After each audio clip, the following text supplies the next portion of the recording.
menemani dalam safar. Karena ada juga laki-laki disebut mahram tapi sementara. Contohnya ipar, itu mahram, tapi dia nggak bisa menemani safar, nggak bisa berduaan dengannya, nggak bisa menyentuh, karena dia hanya mahram sementara. Jadi mahram di sini maksudnya mahram selamanya. Contohnya dengan sebab kekerabatan, sebab nasab, seperti ayahnya, kakeknya, pamannya, bibinya, apa? Yang laki-laki maksudnya, pamannya, paman dari pihak ayah maupun dari pihak ibu. Begitu pula anaknya sendiri atau cucunya atau saudara laki-lakinya, adik maupun kakak, itu semuanya mahram. Jadi mahram banyak. Kalau satu berhalangan, maka minta yang lainnya. Atau mahram karena sebab yang mubah, seperti karena persusuan, punya saudara sepersusuan, maka itu mahram. Saudara sepersusuan itu mahram. Ayah persusuan mahram.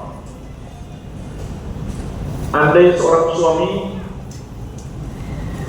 memiliki 4 orang istri, jika salah satu istri menyusui dia, maka suaminya menjadi mahram, dan anak suami itu dari 4 istrinya semua jadi mahram. Jadi bayangkan, jadi banyak banget mahramnya. Jadi meskipun bukan dari ibu susuannya, tapi dari istri lain, dari ayah persusuannya, semuanya, semua anaknya menjadi mahramnya. Tapi ada syaratnya, minimal persusuan sebelum lewat 2 tahun, dan jumlahnya minimal 5 kali. 5 kali itu setiap persusuan sampai dia kenyang. Kemudian di saat yang lain dia tambah lagi, yang kedua sampai dia kenyang, dan seterusnya. Atau karena pernikahan, contoh mertuanya atau menantunya, maka itu adalah mahram selamanya. Bahkan meskipun sudah cerai dengan anaknya, tapi mertuanya tetap mahram selamanya. Begitu pula menantu, meskipun sudah cerai, menantu tetap mahram selamanya. Jadi mahram itu banyak. Kalau satu nggak bisa, ajak yang lain. Dalil tentang kewajiban safar dengan mahram itu sangat banyak. Di antaranya dari Ibnu Abbas radhiyallahu anhu, Rasulullah SAW ketika berkhutbah mengatakan, la yakhluwanna rajulun bimra'atin illa wa ma'aha dzu mahramin wa la tusafirul mar'ah illa ma'adhi mahramin.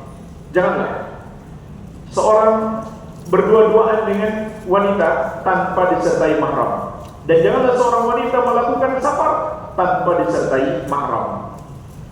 Lalu berdiri seseorang dan dia berkata, wahai Rasulullah, sesungguhnya istriku akan melakukan haji, tapi aku sudah terdaftar untuk pergi berjihad bersama pasukan ini dan itu.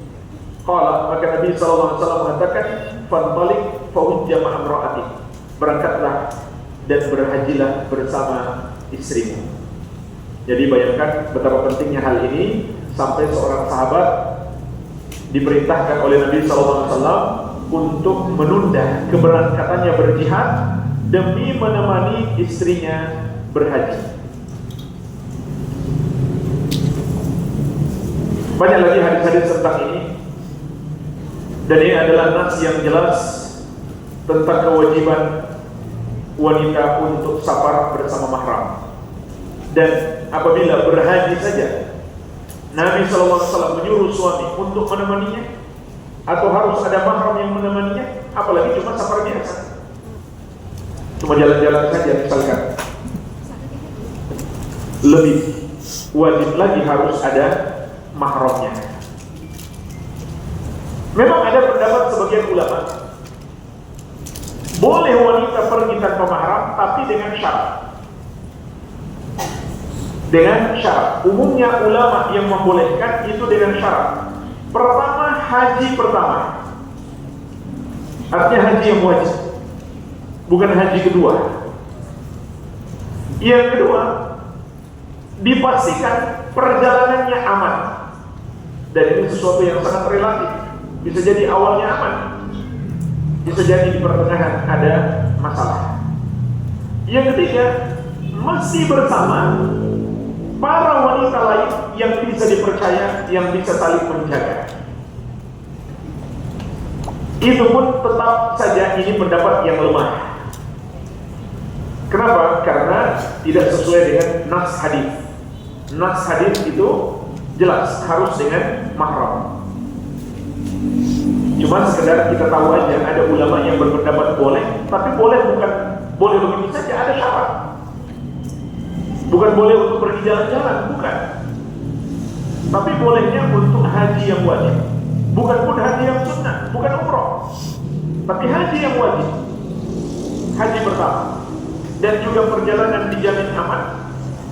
Aman di sini pun bermakna dua. Aman tidak membahayakan fisik, dan aman dari fitnah, dari diganggu oleh laki-laki di perjalanan.